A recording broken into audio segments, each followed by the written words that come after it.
If you're a digital nomad living in Bali or Thailand, chances are you are illegally evading taxes and breaking the laws in potentially many countries at the same time without even knowing it. But don't worry, because in this video, I'm gonna tell you how you can stop doing it and how you can still pay no taxes, but do it legally. So the first thing we need to understand is what is illegal tax evasion and what is legal tax avoidance. There's absolutely legal ways for you to pay no taxes because different countries impose different tax rules. This is called tax avoidance and it is completely legal.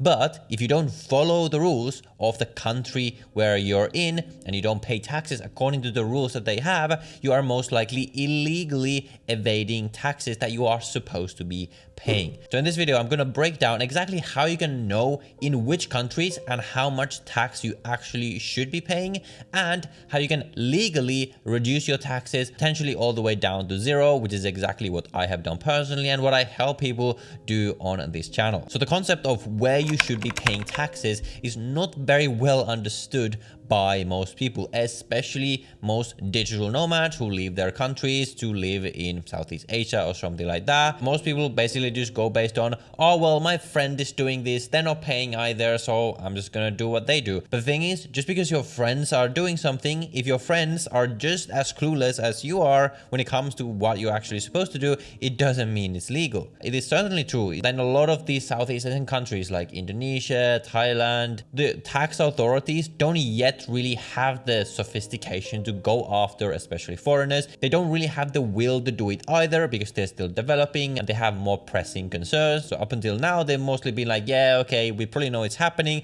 but it's fine. But what I want to ask you is, what happens once they decide to start cracking out on tax evasion by foreigners? What happens when they decide like, okay, we're now at the point where we are able to enforce this? Who's going to stop them from going back 10 years? And when they audit you, realizing that, okay, you have been evading taxes even though you're supposed to be paying them for the past 10 years. Welcome to Thai jail. And Thai jail is probably not somewhere where you want to be. So that is why I always recommend you follow all the laws in all the countries you spend time in, so you don't have to worry about this in the future and you can always have the peace of mind that you're doing things properly. So before I tell you exactly how you can still properly pay no tax without breaking any laws, we need to understand how to think about where you're supposed to pay taxes. So where you're supposed to pay taxes generally works based on the concept of tax residence. So every country has their own rules for who they deem tax residents, where a tax resident simply means a person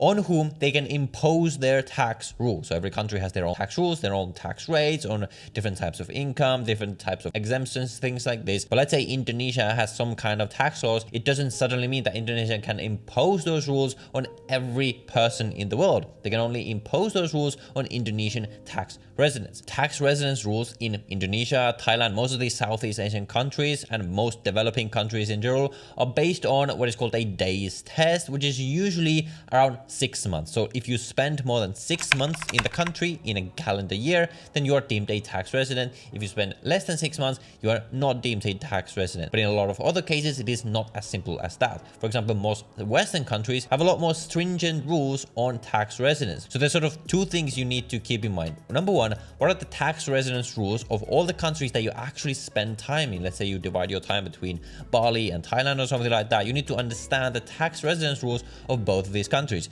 But you also need to understand the tax residence rules of your home country, i.e. the country that you left, especially if it is your country of citizenship. I'll just give you an example. I am a citizen of Finland, and Finland has tax residence rules based on the days you spend in the country and a few other ties and things like this.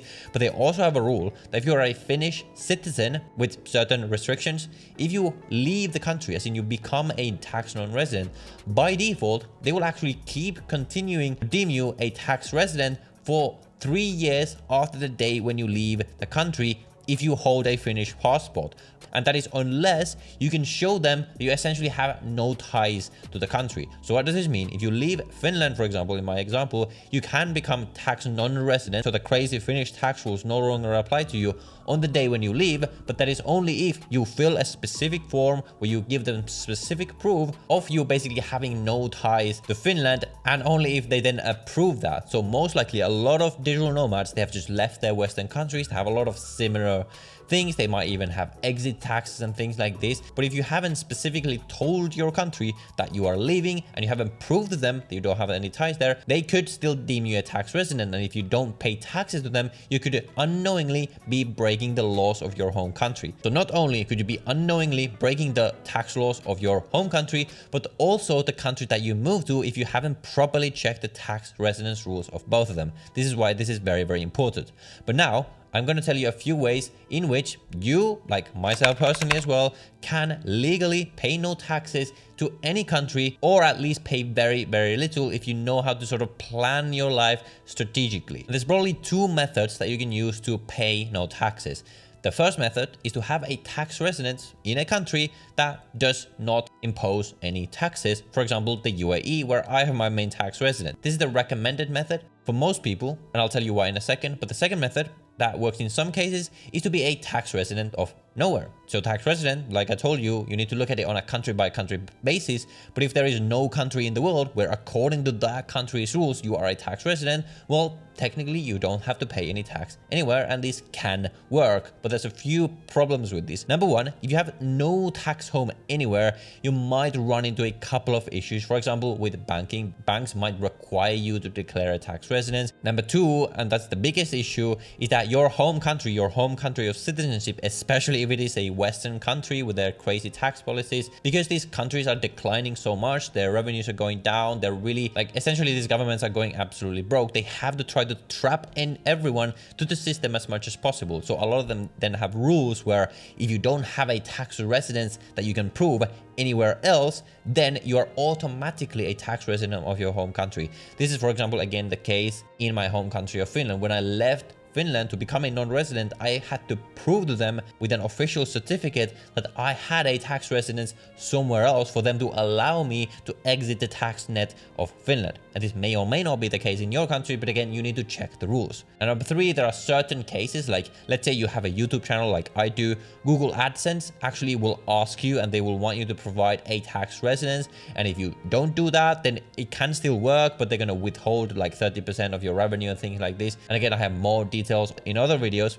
So there are certain issues you might run into. Now, if none of these issues apply to you, then you could feasibly be a tax resident of nowhere. If any of these do apply to you, then I highly recommend that you get a tax residence in a low tax country. There's many of these around the world, not that many that will allow you to pay zero, but there's many that allow you to pay less than 10%, for example, or something like that. The one that I do recommend, however, and where I have my main home, is the United Arab Emirates, specifically in the city of Dubai. Now, the UAE is not the cheapest place to live, so if you're on a lower income, perhaps it doesn't quite work as like a long-term residence. But the benefit is that all you have to spend in the country is 3 months in order to get an official tax residence certificate, which you can use to prove to your government, for example, that you are a tax resident in the UAE. And with that tax residence, you can then get banking in the UAE, so you don't have the issue with banking. And you can also set up your company in the UAE. So essentially have UAE as your business and financial home. And then you can spend the rest of the year traveling around the world wherever you want. As long as, remember, as long as you don't also trigger the tax residence rules in some other country. Because it is possible that you could be tax resident in the UAE. But let's say if Indonesia also considers you a tax resident, they are still going to tax you on all of your money. The only caveat with the UAE is that they do now have a 9% corporate tax, but that only applies to businesses that earn above 816,000 US dollars a year in revenue. So if you earn below that, you can pay 0% corporate tax and 0% personal income tax completely legally, and you don't have to live in the UAE the entire year if you don't want to. Now, we have a business actually where we have helped hundreds of people set up their businesses, get residency and tax residency in the UAE, and the reviews, which you can read, they're completely public. You just search GenZone online, are all completely amazing. We have not had a single bad review, not one so far, because we actually provide a good service, which a lot of the other agents, by the way, in this industry do not provide. There's a lot of very bad actors, very dishonest actors, where they might charge you one price up front, but then you find out later on that there's all these hidden fees that they did not tell you about. We don't do any of that. The price that you see down below in the call booking link is the only price that you ever have to pay. And before you move forward, you can even get a completely free consultation with us, where you can speak to my partners directly to answer any questions you have about the process or tax residency or how to leave your country or anything like that, I would highly recommend you at least book that free consultation if you're interested in setting up in the UAE. If not, obviously there's many other options. And of course, it's not like you have to pay zero tax. If you're happy to pay the 30% tax in Indonesia, for example, that is fine. Just be aware of what you have to pay and then you don't have to worry. So that is a broad overview. If you have any questions, I'm very active in the comments, so you can ask me directly. If you're interested in more details about specifically the UAE and what the process of actually setting up a UAE company looks like, so you can check out this video right here that goes through all of the details. So watch that video next and I will see you in the next one.